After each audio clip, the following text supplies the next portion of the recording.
Hey everyone, welcome back. Tonight, let's dim the lights a little. Maybe lower the volume just enough that you don't have to concentrate. If you're new here, this is the part where history stops trying to impress you and instead gently bores you into sleep. Before we drift too far back in time, do the usual modern rituals. Like the video, subscribe if you enjoy falling asleep to deeply unproductive historical knowledge, and leave a comment telling me which historical genius you'd like us to quietly overanalyze next. Alright, let's settle in. Tonight, we're drifting back to Renaissance Italy, to a man whose name has become shorthand for brilliance, Leonardo da Vinci, a man so famous for being a genius that people often forget he was also profoundly impractical. Because of course he was. Leonardo is usually introduced as a painter, or an inventor, or a scientist, or the original "I could do that if I wanted to" guy. But to understand his inventions properly, we need to start with the softer truth. Leonardo was chronically dissatisfied with the world, with people, with how slowly things worked, with how badly organized everything was. And honestly, fair enough. Born in 1452 in the small town of Vinci, Leonardo entered the world illegitimate, not in the dramatic royal scandal sense, just inconveniently outside marriage, which in Renaissance Italy meant you weren't ruined, but you also weren't fully welcome at the grown-ups table. This worked out strangely well for him, since he couldn't inherit land or follow his father neatly into the notary profession. Leonardo was left to wander mentally and physically. He observed everything: water flowing, birds lifting off, muscles tensing beneath skin, gears turning, people making poor decisions, especially people. Leonardo had a habit of staring, long, uncomfortable stares, at corpses, at machines, at clouds, at strangers' hands. This was not considered charming, but it was very effective. By his 20s, he was apprenticed in Florence, producing art that made everyone else quietly annoyed. Because he wasn't just painting, he was dissecting reality, asking why light behaved the way it did, why shadows softened, why smiles looked different when people were lying. Yes, even then, but painting alone wasn't enough. It never was. Leonardo's mind kept drifting into the realm of what if. What if humans could fly? What if cities could be redesigned so they didn't smell like regret? What if war could be made more efficient, or less necessary, or at least more symmetrical? And so we arrive at his inventions. Leonardo designed constantly, feverishly, in notebooks written backwards, because naturally he wrote in mirror script, not for secrecy, as people love to claim, but because he was left-handed and apparently tired of smudging ink.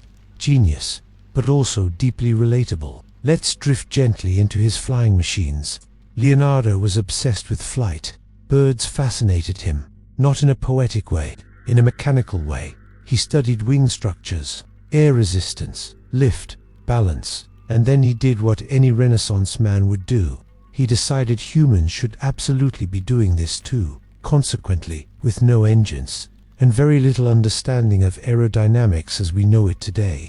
His most famous design is the ornithopter, a human-powered flying machine with massive flapping wings. The idea was simple: strap a man into it, have him pedal or pull levers, flap the wings, achieve flight.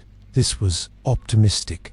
Leonardo underestimated how weak humans are, especially compared to birds, especially when suspended in wooden frames and linen wings while experiencing existential dread mid-air. But the designs were detailed, painstakingly so.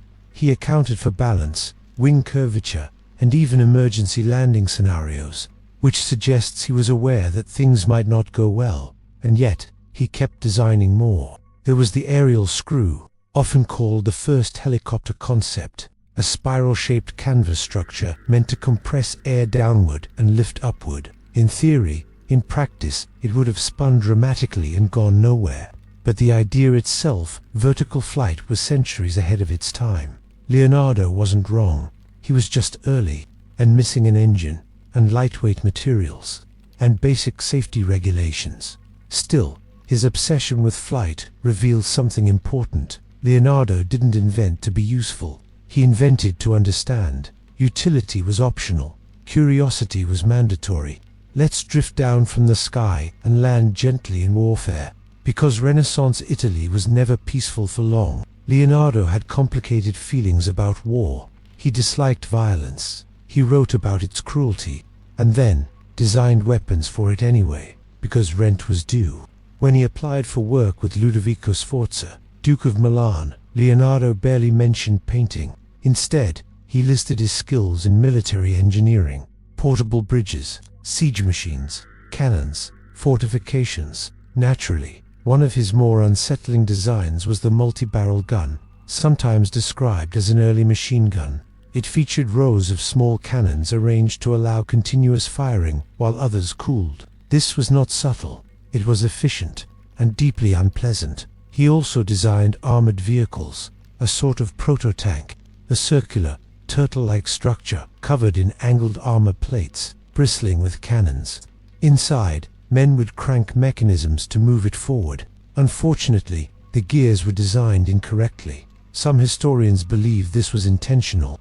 Leonardo disliked war enough to sabotage his own design, or he simply made a mistake. Both options are very Leonardo. The tank, even if functional, would have been slow, heavy, claustrophobic, and terrifying.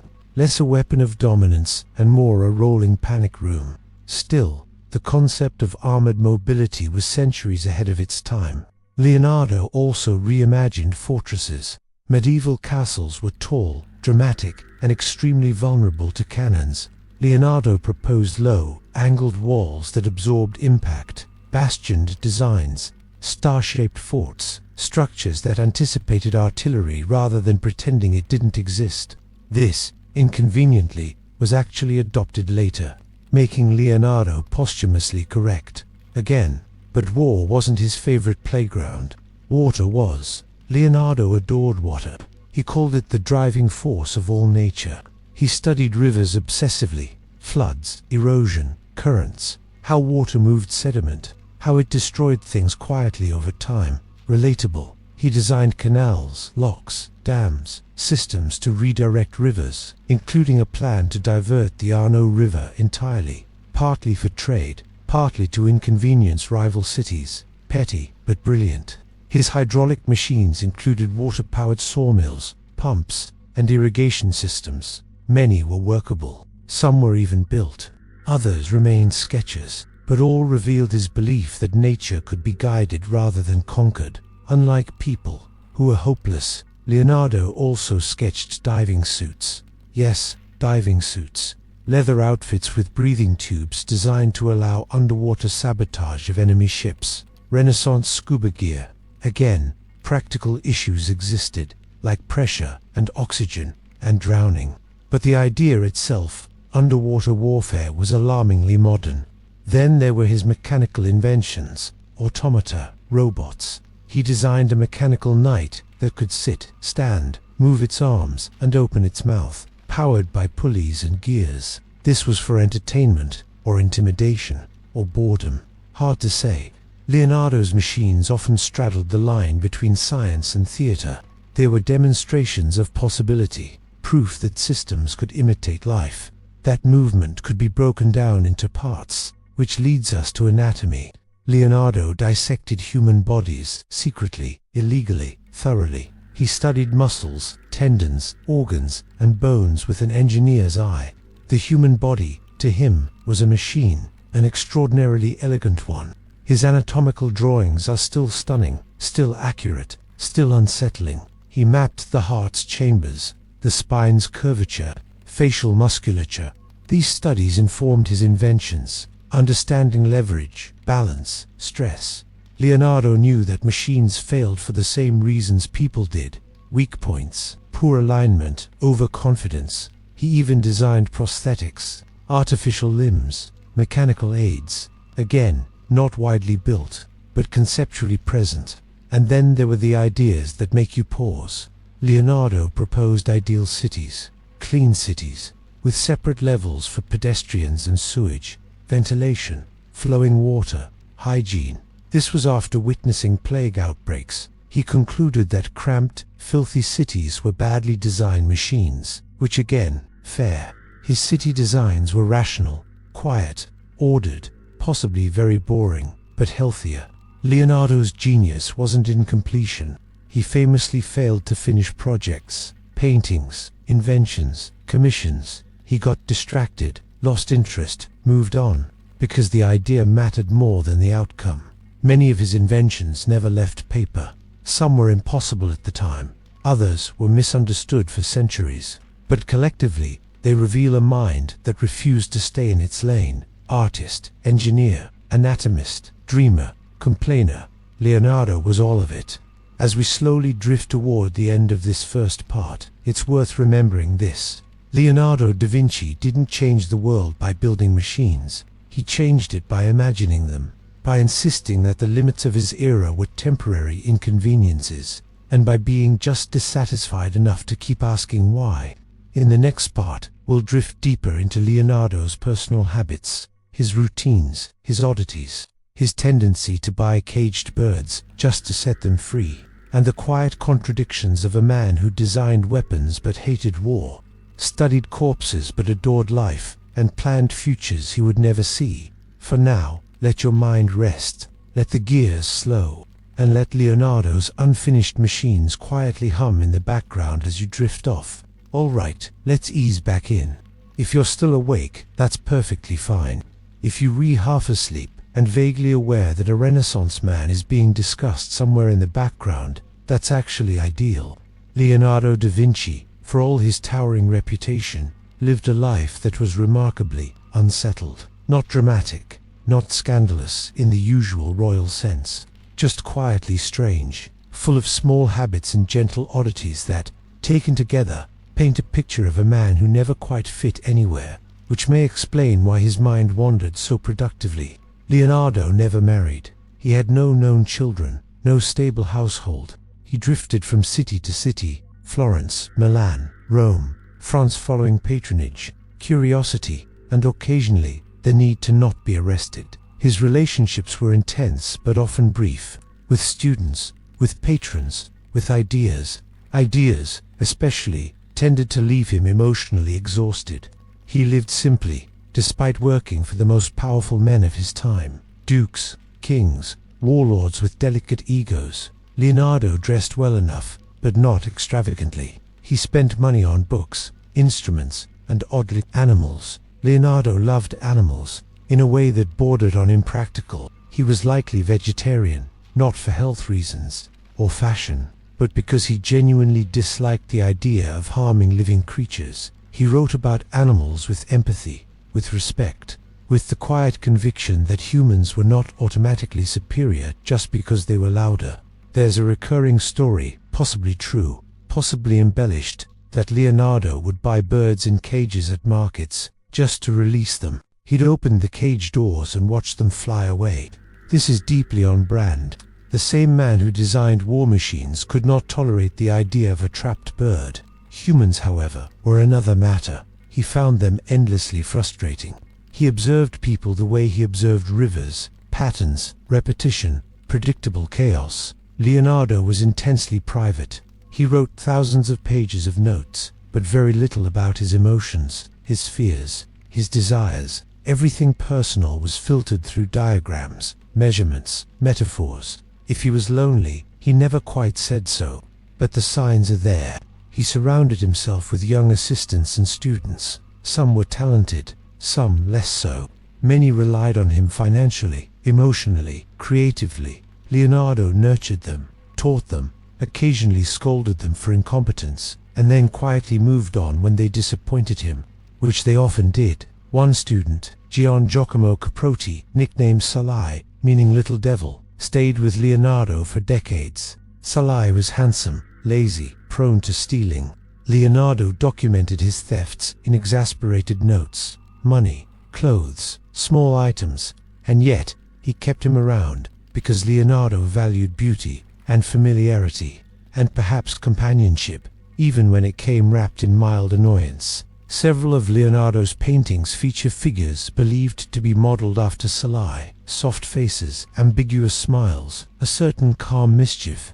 Leonardo's own appearance was striking: tall, broad-shouldered, with long hair and a flowing beard later in life. He dressed unconventionally, favoring rose-colored tunics, which, in Renaissance Italy, raised eyebrows. He did not seem to care. He was arrested once, in his youth, on charges related to sodomy. The case was dismissed for lack of evidence, but the experience likely reinforced his desire for privacy, for ambiguity, for keeping his inner life safely behind sketches and notebooks. Leonardo did not publicly challenge social norms. He simply ignored them, quietly, persistently. His daily routine was unusual. He slept in short bursts, a kind of polyphasic sleep, napping frequently, working at odd hours, losing track of time, then obsessively focusing for hours on a single problem.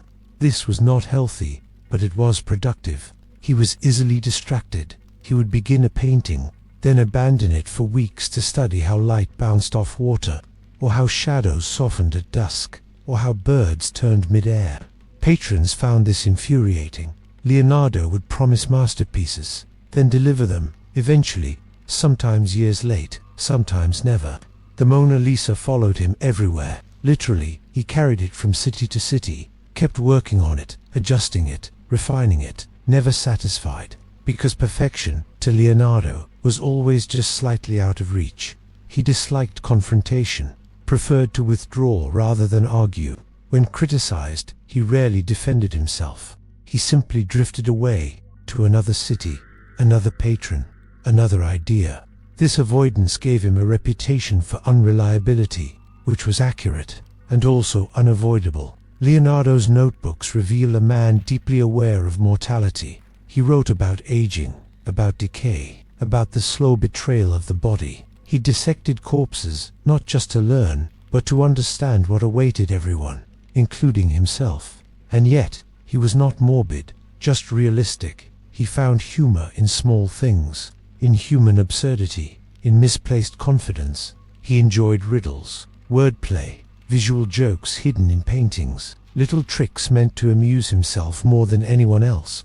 He once organized elaborate pageants and stage effects for court entertainment, mechanical lions that walked, sets that moved, dramatic illusions, all for the sake of spectacle, and perhaps distraction.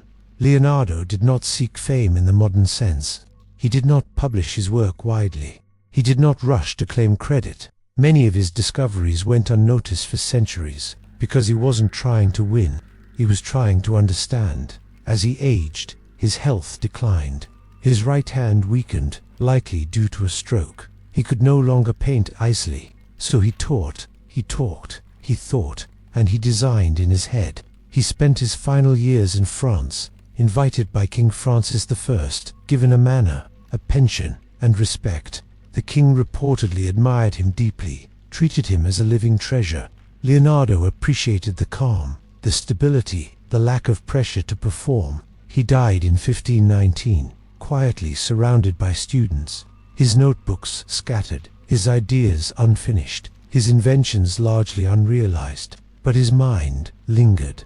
Leonardo da Vinci was not a man driven by ambition, or power, or legacy. He was driven by curiosity, by dissatisfaction, by the quiet belief that the world could be understood if one just stared at it long enough. In the next part, we'll drift into the less comfortable side of genius. Leonardo's failures, his abandoned projects, the inventions that simply didn't work, and what those failures reveal about the limits of brilliance and the very human cost of never being satisfied. For now, let your thoughts slow, let the questions fade, and rest in the gentle realization that even the greatest minds were, at heart, quietly odd people, trying their best to make sense of things.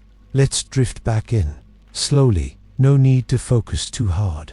If your thoughts wander, that's perfectly in the spirit of Leonardo himself. He wandered constantly, mentally, professionally, existentially. For every invention Leonardo da Vinci is praised for, there are dozens that simply stopped. Half-finished sketches, notes that trail off mid-sentence, diagrams drawn beautifully and then never touched again. This wasn't laziness, it was something stranger. Leonardo's mind ran faster than his patience, and sometimes faster than reality. Leonardo failed often, quietly, without fuss, which is refreshing, really. History prefers its geniuses, polished and triumphant. Leonardo was neither. He was brilliant, yes, but also distracted, indecisive, and perpetually unsatisfied with his own work. Let's begin with his most famous public failure. In 1481, Leonardo was commissioned to paint the Adoration of the Magi, a major religious piece. Important patrons, high expectations. He began with enthusiasm, complex figures, spiraling composition, expressive faces, and then he left. He abandoned the painting to move to Milan. The work was left unfinished, eventually completed by someone else. This would become a pattern. Leonardo's imagination would surge at the beginning, then slowly lose interest as the challenge shifted from discovery to execution. Execution bored him. The same thing happened with the Last Supper. Yes, that Last Supper. The masterpiece. The cultural icon. The painting that has been quietly disintegrating for centuries. Leonardo refused to use traditional fresco techniques. They were too limiting, too fast. He wanted time. He wanted control. So he experimented. He painted on dry plaster using tempera and oil. Naturally, it began to decay almost immediately. Within decades, the painting was flaking. Colors faded, details blurred. Monks complained, restorers panicked. Leonardo had created a masterpiece that could not survive its own innovation, which again is very Leonardo. His engineering projects fared no better. Many were conceptually sound but practically unbuildable with Renaissance technology. His flying machines required materials that didn't exist yet. His war machines were too heavy. His mechanical systems demanded tolerances no blacksmith could reliably produce. He designed a bridge meant to span wide rivers in a single arch. Elegant, minimal, structurally sound. On paper, it wouldn't be built for centuries. Leonardo understood mathematics, geometry, physics at least as far as they were known, but he underestimated friction, material fatigue, human error, the way real-world systems misbehave when people get involved. People, once again, were the weakest component. He also struggled with deadlines. Patrons would grow impatient, dukes would complain, letters would be sent. Leonardo would respond politely, vaguely, promise progress, then redesign the entire project in his head and start over. He once proposed a massive equestrian statue of Francesco Sforza, a colossal bronze horse, larger than anything attempted before. Leonardo spent years studying horse anatomy, sketching muscles, designing molds. The clay model was completed, and then war happened. The bronze intended for the statue was melted down for cannons. The clay model was destroyed. The statue was never cast. Years of work vanished quietly. Leonardo moved on. He didn't rage, or protest, or demand compensation. He accepted impermanence with surprising calm. Perhaps because he never believed his work was truly finished anyway. Some failures were more personal. Leonardo wrote obsessively about geometry. He believed mathematical harmony governed everything, but he struggled to formalize his ideas. He lacked the discipline of a mathematician. His notes are brilliant but fragmented. Insights without conclusions. Later scholars would piece them together. Leonardo himself never did. He attempted to write treatises on painting, on anatomy, on mechanics. None were completed in his lifetime. The ideas existed. The structure did not. This unfinished quality has frustrated historians for centuries. But it also reveals something intimate. Leonardo was not building a legacy. He was thinking aloud, writing for himself, exploring, not presenting. Even his inventions reflect this. They were experiments, questions posed in wood and ink, not products meant for deployment. And yet, many were correct. His designs for parachutes, for example, a pyramidal shape, linen cloth, wooden frame. Modern tests have shown it works perfectly. Leonardo simply never jumped, probably a wise decision. His designs for bearings, gears, cranks, differential systems, all fundamental to modern engineering. They sat in notebooks for centuries before anyone noticed. Failure, for Leonardo, was not the opposite of success. It was part of the process. He was comfortable with uncertainty, with ideas that didn't pan out, with projects that ended quietly. This made him frustrating to work with, but it made his mind incredibly free. He once wrote that experience is the mother of all knowledge. which sounds poetic, but what he meant was simple. Try things, watch what happens, accept the result, even if it's disappointing. Leonardo's failures were gentle, non-dramatic. He didn't burn bridges, he didn't collapse into despair, he simply drifted onward, to the next problem, the next curiosity. As he aged, this tendency softened. He became more reflective, less ambitious, more content to observe than to build. He taught younger artists, shared insights, warned them about shortcuts, and perhaps about perfectionism, because Leonardo's greatest limitation was his own standard. Nothing was ever quite right. Every project could be improved, refined, rethought, and so many remained unfinished. But in those unfinished works lies his true legacy, a mind unafraid of not knowing, unbothered by incomplete answers, comfortable living in the question. In the next part, we'll drift into Leonardo's influence on the people around him, his students, his rivals, and how his quiet presence reshaped art and science, even when he wasn't trying to. For now, let your thoughts loosen, let the unfinished ideas rest, and remember, even genius doesn't need to be complete to be meaningful. Let's ease back in again, no rush. Leonardo never rushed either, which annoyed nearly everyone he worked with, but suited his way of seeing the world just fine.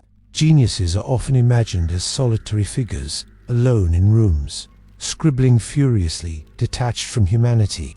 Leonardo da Vinci was not quite like that. He was social enough, polite, occasionally charming, but his real influence didn't come from speeches or manifestos. It came from proximity, from the way people slowly changed after spending time around him.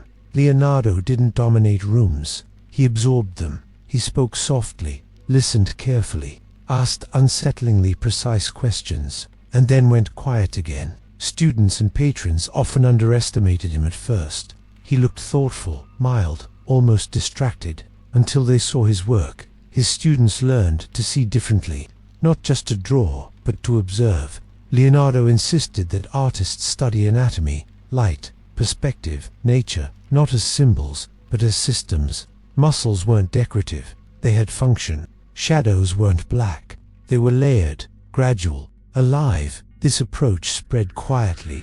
Artists who trained under Leonardo carried his methods to other workshops, other cities, other generations. The Renaissance style softened. Faces became more human, bodies more believable. Emotion became subtle rather than theatrical. Leonardo's influence is visible in the quiet realism that followed him. Not dramatic heroics, not exaggerated suffering, just people, existing, thinking, waiting, which ironically makes his work feel timeless. He also influenced scientists, though not directly. He didn't lecture or publish findings, but his notebooks circulated after his death, slowly, fragmentedly. Scholars encountered his diagrams and thought, oh, so that's how you could think about this. He treated anatomy like engineering, treated water like mathematics, treated motion like a language that could be translated. This way of thinking, cross-disciplinary, fluid, unbothered by academic boundaries, was unusual and contagious. Leonardo's patrons were often powerful men with fragile egos. Ludovico Sforza, Cesare Borgia, King Francis I. They wanted results, prestige, proof of greatness. Leonardo gave them something subtler. He gave them ideas. When Cesare Borgia employed Leonardo as a military engineer, he expected practical advantages, maps, fortifications, tactical insights. Leonardo delivered. His maps were so accurate, they shocked contemporaries. Clear, scaled, objective. Modern cartography owes him a quiet debt. But Leonardo also observed Borgia himself, his ruthlessness, his ambition, his volatility. Leonardo did not admire him, he recorded him, the way a scientist records a storm, without judgment, without affection. This detachment allowed Leonardo to survive volatile courts. He didn't flatter excessively, he didn't argue openly, he simply provided value, knowledge, skill, perspective, and then moved on before things collapsed. His rivals were numerous. Michelangelo, most famously. The two men could not have been more different. Michelangelo was intense, proud, combative. Leonardo was calm, detached, ironically amused. They were once commissioned to paint opposing walls of the same hall, a public comparison, a competitive spectacle. Neither painting was completed. Florence waited, and waited, and eventually gave up, which somehow feels appropriate. Leonardo did not cultivate rivalry. He didn't need to. His influence spread quietly, indirectly, like groundwater. You don't see it move, but everything grows differently because it's there. Even those who criticized him absorbed his methods, his emphasis on observation, his insistence on accuracy, his refusal to accept symbolic shortcuts. Reality mattered to Leonardo, not reputation. His students often struggled to match him. Some resented this, others tried to imitate his style. The soft transitions, the smoky sfumato, the ambiguous expressions. Few succeeded. Leonardo's greatest impact may have been teaching people to slow down, to look longer, to question assumptions, to accept that complexity was not a flaw, but a feature. This was radical in an age of rigid hierarchies and inherited truths. He also influenced how we think about genius itself, not as divine inspiration, but as relentless curiosity, as patience, as willingness to be wrong. Leonardo rarely claimed certainty. He wrote, "I do not know," more than once, which, for a man of his intellect, was an act of humility, and humility, quietly practiced, is persuasive. As he aged, Leonardo became less interested in leaving marks on the world. He focused on mentoring, on organizing notes, on reflection. He knew he would not finish everything, and he was at peace with that. The people around him sensed this calm. They carried it with them, a gentler approach to creation, a quieter confidence. In the next part, we'll drift into Leonardo's final years, his fading strength, his reflections on time, and the oddly peaceful ending of a life defined by curiosity rather than conquest. For now, let the influence spread, like ink slowly soaking into paper, unseen but permanent. Let's drift in one last time with Leonardo. No need to hold on to details now. Just let the story move slowly, the way his later years did. Softer, quieter, less ambitious, more reflective. By the time Leonardo da Vinci reached his 60s, the world had begun to feel heavier, not dramatically so, just enough that he noticed it. His body, once tireless, no longer cooperated. His right hand, his painting hand, grew weak, likely after a mild stroke. He could still draw, still sketch, still write, but the effortless control was gone. And for a man whose mind always raced ahead of his body, this felt acceptable, not tragic, just inevitable. Leonardo no longer chased large commissions. He no longer promised grand projects. He observed, he advised, he taught, and he thought slowly, carefully, without urgency. In 1516, he accepted an invitation from King Francis I of France. The king was young, enthusiastic, and genuinely fascinated by Leonardo, not just as an artist, but as a thinker, a living symbol of Renaissance brilliance. Leonardo was given the manor of Closeleuce, near the royal residence, a pension, servants, freedom, most importantly peace. For perhaps the first time in his life, Leonardo was not expected to prove anything. He was not racing deadlines, not negotiating with impatient patrons, not moving cities to avoid disappointment. He was valued simply for being who he was. He brought with him a few paintings, including the Mona Lisa, still unfinished, still quietly evolving. He continued to adjust it, softening edges, deepening shadows, never satisfied, but no longer frustrated either. Students and admirers visited him. They listened as he spoke about nature, about water, about light, about how little humans truly understand. His tone was gentle, reflective, occasionally amused. Leonardo had made peace with not finishing things. He organized his notebooks as best he could. Thousands of pages, ideas scattered like constellations. He knew they would outlive him, and he was comfortable with that. He didn't try to force them into order. He accepted their fragmentary nature. Much like his own life, there are stories romanticized, perhaps of King Francis I holding Leonardo as he died. Whether literal or symbolic, the sentiment fits. Leonardo died respected, cared for, at ease. He passed away in 1519, quietly, without drama, without declarations, without a final masterpiece. Just a man who had spent a lifetime asking questions, and had finally stopped needing answers. After his death, his notebooks were scattered, sold, forgotten, rediscovered centuries later. His inventions were recognized long after they could no longer surprise him. His genius became mythologized, simplified, turned into legend. But the real Leonardo was subtler than the legend. He was curious rather than ambitious, gentle rather than forceful, observant rather than assertive. He didn't conquer the world. He examined it, carefully, patiently, with a slightly raised eyebrow. Leonardo da Vinci did not change history by completing great works. He changed it by showing how to think, how to look longer, how to accept uncertainty, how to live comfortably with unfinished ideas. And perhaps that is the most restful legacy of all. This is where we let Leonardo go. In the next part 6, we'll drift into an entirely new topic, new figures, new quiet absurdities, 5 fresh parts of history designed to be just interesting enough to keep your mind floating, and just calm enough to let you fall asleep. For now, let the Renaissance fade, let the sketches close, and rest, knowing that even the greatest minds eventually found peace in not needing to finish everything. Hey everyone, welcome back. Tonight, we're drifting away from unfinished sketches and quiet geniuses, and easing ourselves into a very different kind of medieval obsession. One involving fabric, metal, ego, and an impressive amount of unnecessary decoration. Before we begin, do the usual sleepy things. Like the video. Subscribe if you enjoy history explained at a pace that makes insomnia slightly less confident, and settle in. Because tonight, we are not talking about war exactly.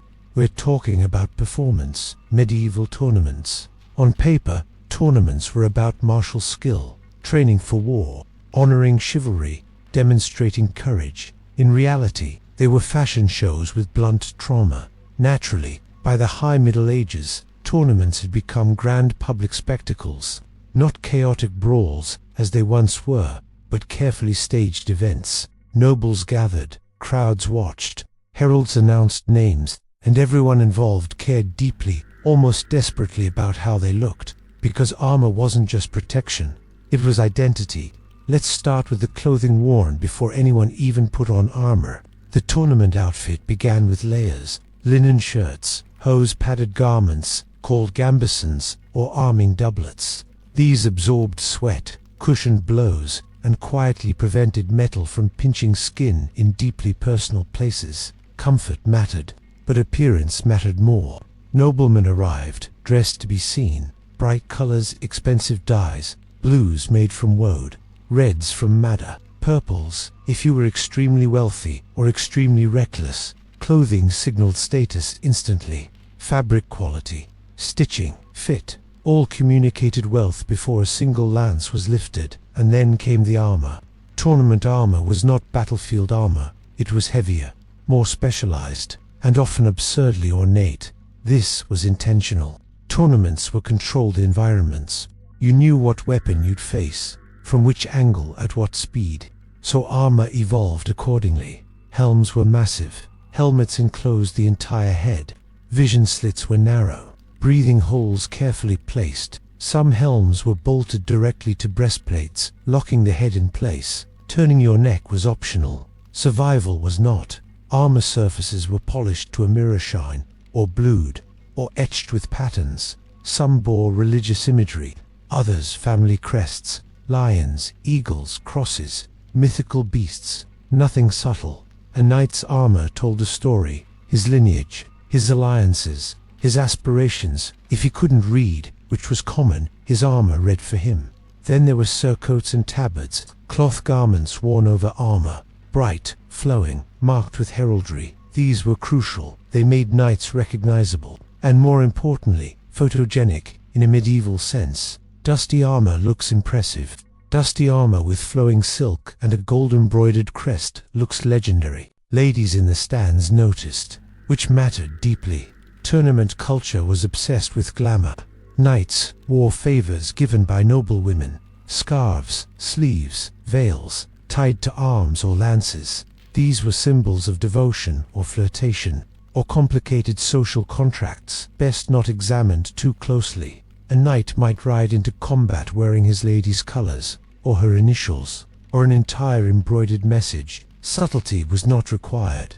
Public devotion was encouraged, and then the armor decorations escalated. Some knights added crests to their helmets, sculpted animals, wings, horns, entire castles. These were called headdresses or crests. They were impractical, heavy, and extremely visible, perfect for tournaments.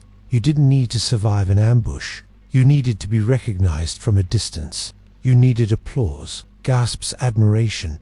Armor could also be engraved, acid-etched with floral designs, biblical scenes, Latin phrases, moral slogans, sometimes ironic ones, given the activity involved. Gold leaf was applied, silver inlays added, edges gilded. Armor became wearable art, and incredibly expensive. Only the wealthiest nobles could afford full tournament armor sets. Many had multiple for different events, different weapons, different audiences. This created a visual hierarchy. Lesser knights wore simpler gear, fewer embellishments, more dense. The elite gleamed, literally. Even horses participated in the spectacle. War horses were draped in caparisons, large cloth coverings bearing heraldic designs. These flowed dramatically as horses charged, creating a wall of color and motion. Horse armor barding was sometimes worn too, decorative, heavy, and stunning. At this point, the tournament field resembled a moving tapestry. Color, metal, fabric, motion, noise. It was overwhelming, and intentionally so. The goal wasn't efficiency. It was theater. Heralds announced competitors in elaborate language. Titles were recited, lineages praised, achievements exaggerated slightly. The crowd responded. This was reputation building on a grand scale, and reputation mattered more than victory. A knight who lost but looked magnificent could still gain favor. A knight who won but appeared dull, less so. Appearance lingered, bruises faded.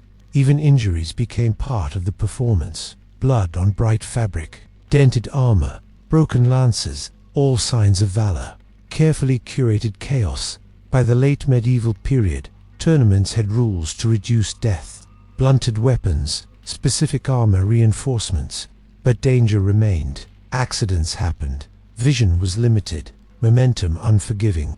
Still, participants accepted the risk, because tournaments were how nobles displayed worth, masculinity, loyalty, wealth, desire. It was social media, but louder and more lethal.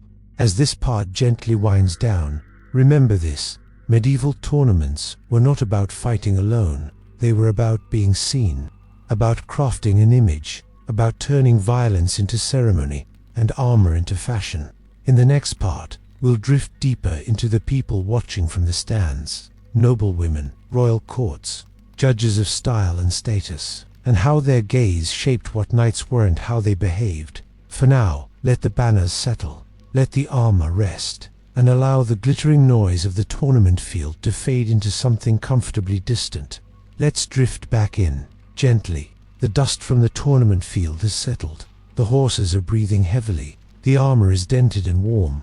And now, our attention shifts away from the men charging at each other, and toward the people who mattered just as much, sometimes more. The audience. Medieval tournaments were not fought in isolation. They were watched, judged, remembered, and the most influential spectators were noble women, queens, duchesses, ladies of court, seated in shaded galleries, elevated above the field, perfectly positioned to see and to be seen themselves. Their presence changed everything. For knights, the gaze of noble women was not passive. It was evaluative. Approval mattered. Disapproval lingered.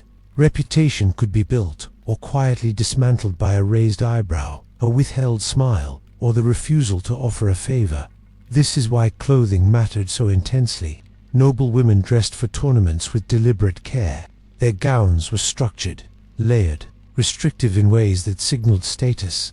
Rich fabrics, silk, velvet, fine wool flowed carefully. Colors were chosen with meaning: blue for loyalty, red for passion, white for virtue, black for authority or mourning. Jewelry caught the light.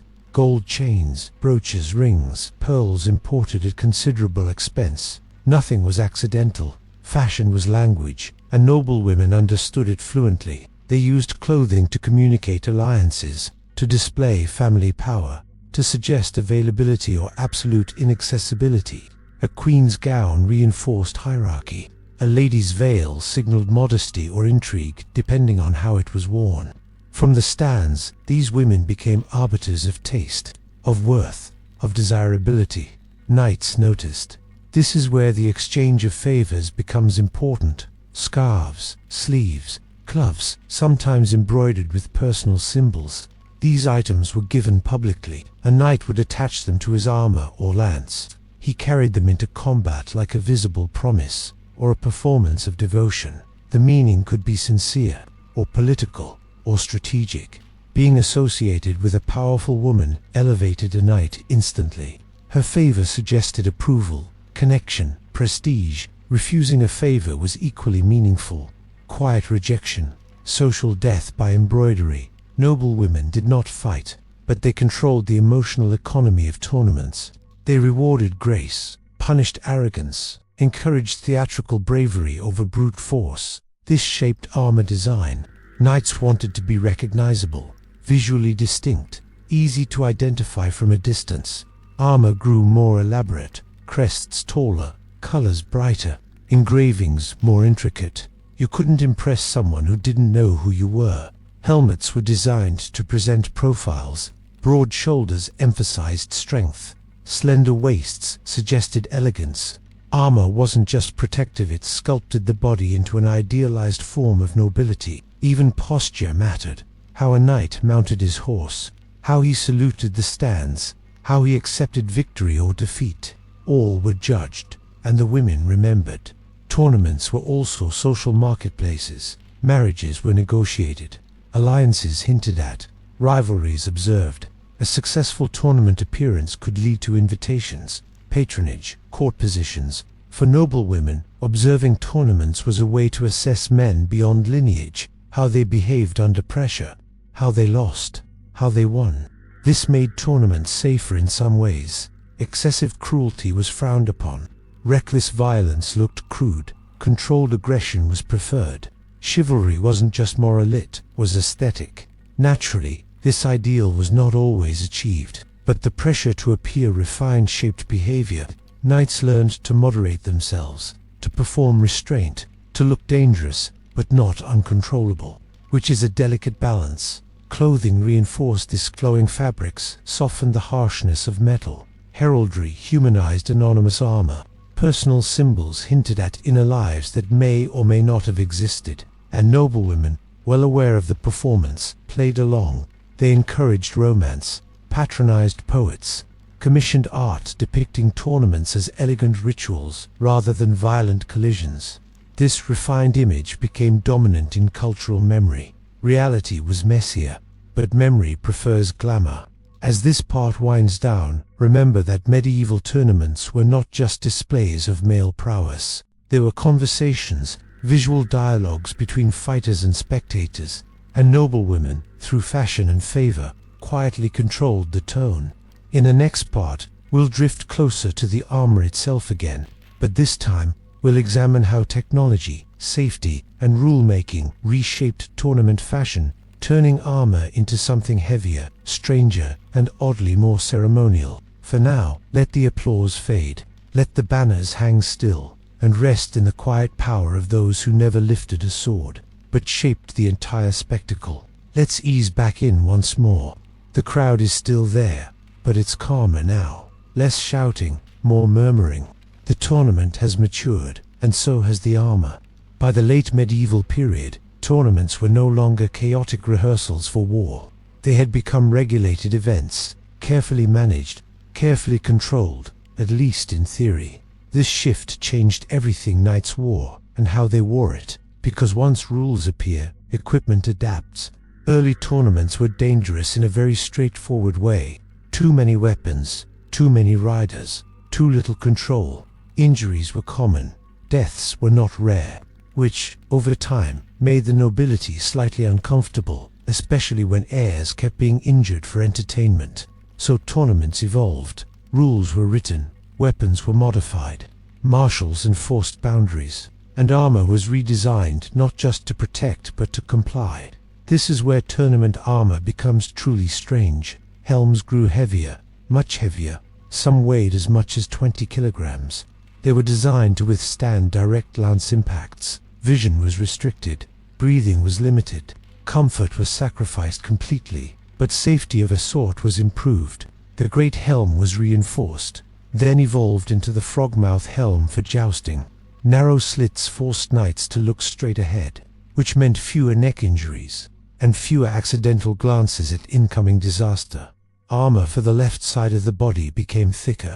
Because jousting lances struck from the right, left shoulders gained massive reinforcements, extra plates, sometimes entire detachable pieces bolted on before a match. These asymmetries looked awkward, and they were, but tournaments weren't about symmetry anymore. They were about surviving impact. Breastplates developed pronounced ridges, not for style, though they claimed it helped but to deflect blows. Lances were designed with coronels, blunt, multi-pronged tips meant to distribute force rather than pierce. The goal shifted from injury to spectacle. Knights were essentially turning themselves into controlled crash test subjects, and with this came excess. Armor became specialized. There was armor for foot combat, armor for jousting, armor for ceremonial entry. Knights owned multiple sets, some incredibly expensive, others barely practical outside tournaments. Certain armors were so heavy they could not be worn for long. Knights were helped onto horses, supported by squires. Once mounted, they remained largely immobile until the bout ended. This was not war gear, this was ritual equipment. Decoration, of course, did not disappear. Even the heaviest armor was polished, engraved, gilded. Edges were fluted, not just for strength, but for visual drama. Light caught the ridges beautifully. Armor became architectural, gothic, dramatic. Helmets were sometimes topped with absurd crests, animals, symbols, family, emblems, large enough to be seen across the field. These crests were made of leather, parchment, or wood, painted brightly, and frequently knocked off during combat, which delighted the crowd. Safety rules also influenced clothing beneath the armor. Padding improved, quilting became more complex, layers multiplied. This reduced injury but increased heat. Tournaments were exhausting. Knights overheated, dehydrated, fainted, but fainting was considered preferable to dying, a modest improvement. Judges and heralds enforced regulations: what weapons were allowed, how many passes, when to stop.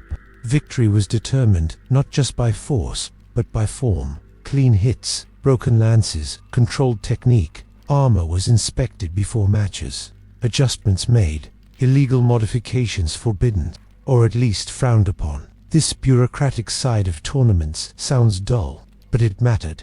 It turned chaos into choreography, and with choreography came ceremony. Knights entered the field in processions, armor gleaming, banners unfurled, music played. Their appearance was as important as their performance. Armor was no longer just protection. It was costume, regulation, symbol, a physical manifestation of order imposed on violence. By the very late medieval period, tournaments became almost theatrical, less dangerous, more decorative. Some even involved mock combat, pageants, symbolic encounters. The armor reflected this shift. It became heavier, yes, but also more ceremonial, more artistic, less adaptable. Eventually, tournaments faded. Firearms changed warfare. Chivalry lost its relevance. Armor became obsolete. But tournament armor survived longer as art. Many of the finest suits of armor we see today were never meant for battle. They were meant for admiration, for display, for controlled spectacle. And in that way, tournaments outlived their original purpose. As this part gently comes to rest, remember that armor is history made visible.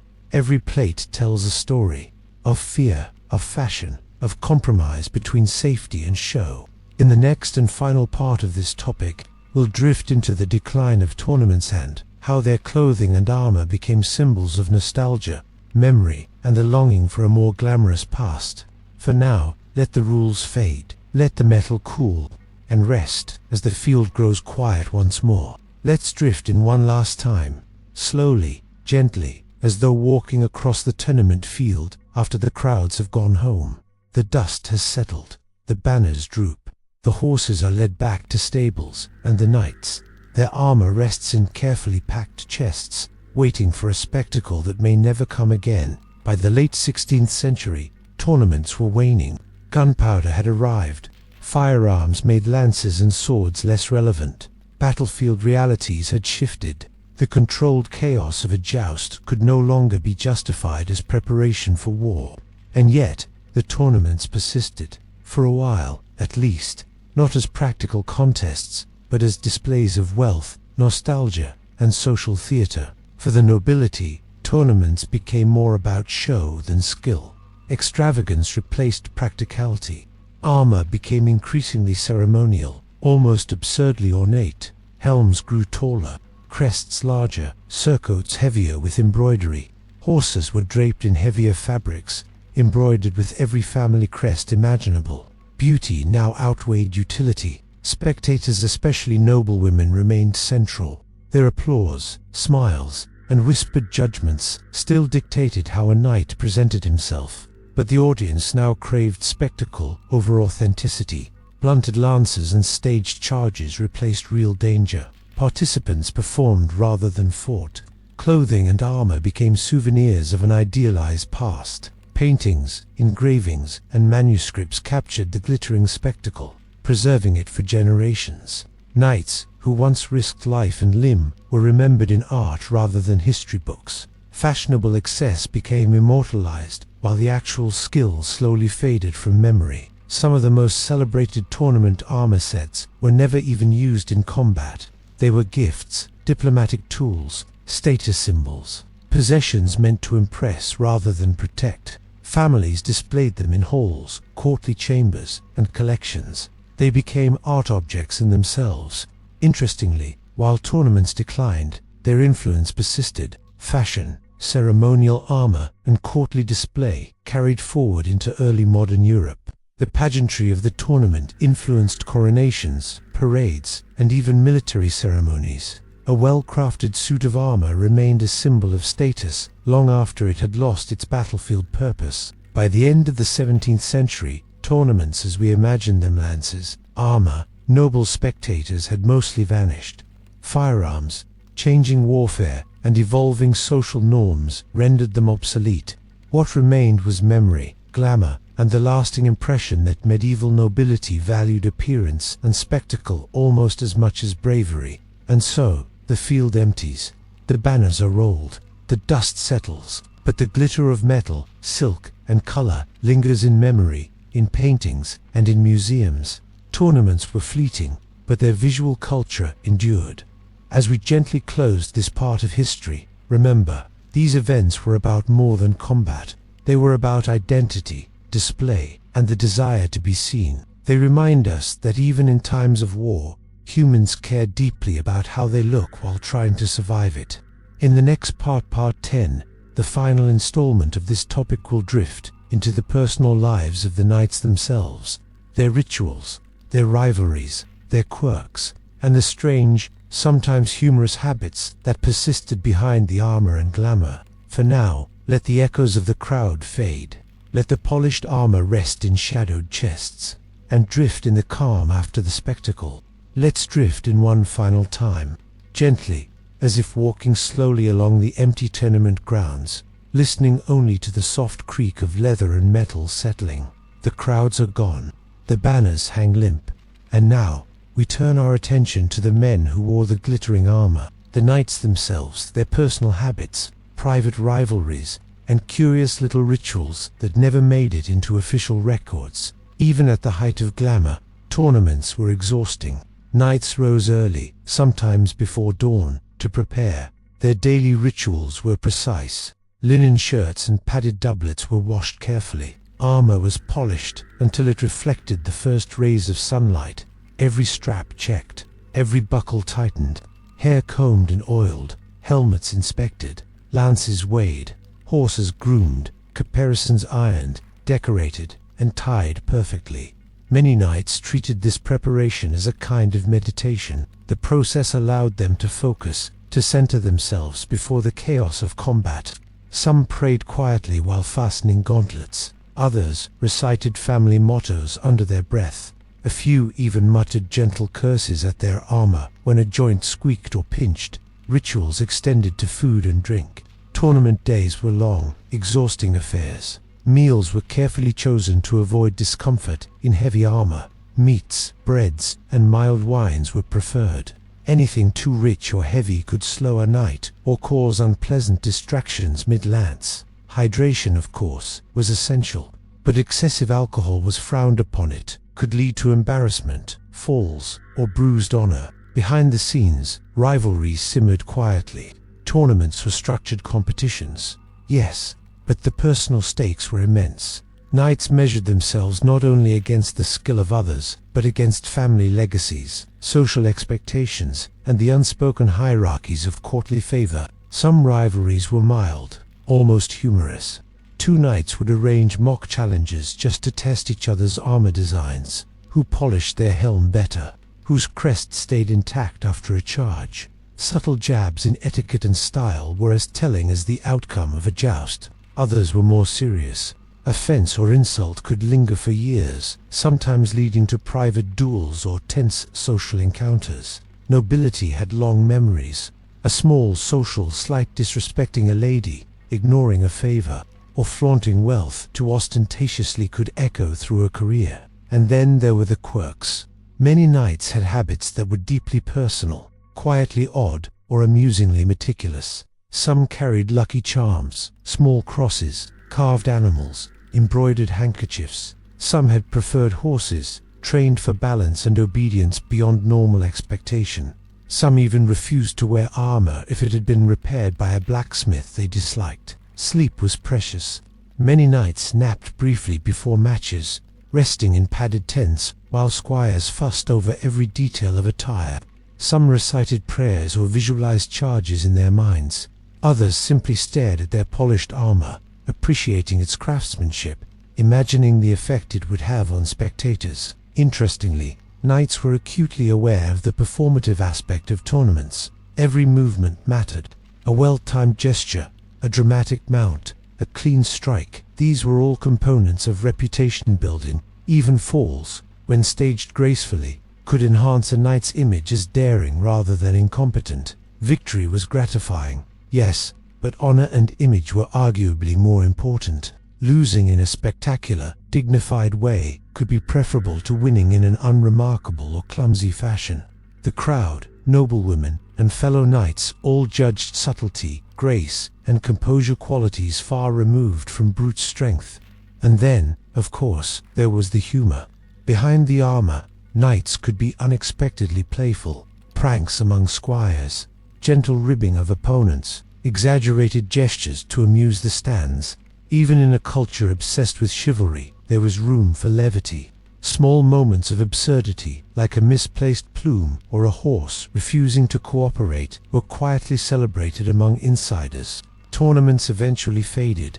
Firearms and new forms of warfare made lances and heavy armor obsolete. Yet the culture of preparation, ritual, and spectacle persisted in other courtly entertainments. Many habits, quirks, and rituals of knights survived in ceremonial dress, parade formations, and even early military academies. So, as we close this final part, we glimpse the humanity behind the glittering metal, the curiosity, the pride, the devotion to image, and the gentle humor of those who dedicated themselves to this highly performative form of combat. Knights were more than fighters.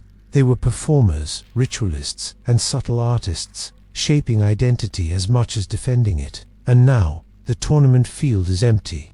Armor rests in chests, horses are stabled, the banners fade in the late afternoon sun. What remains is memory, glamour, and the quiet echo of a world where clothing, armor, and careful display were as central to survival as skill with a lance. So let your thoughts wander away from the field. Let the clang of armor fade into gentle silence, and drift into the quiet understanding that even in warlike pursuits, humans have always sought beauty, ritual, and a little spectacle enough to remember. and enough to dream. This concludes our 5-part exploration of clothing, armor, and glamour at medieval tournaments. If you want, you can give me the next topic, and we'll start a fresh 5-part series in the same detailed, sleepy, storytelling style.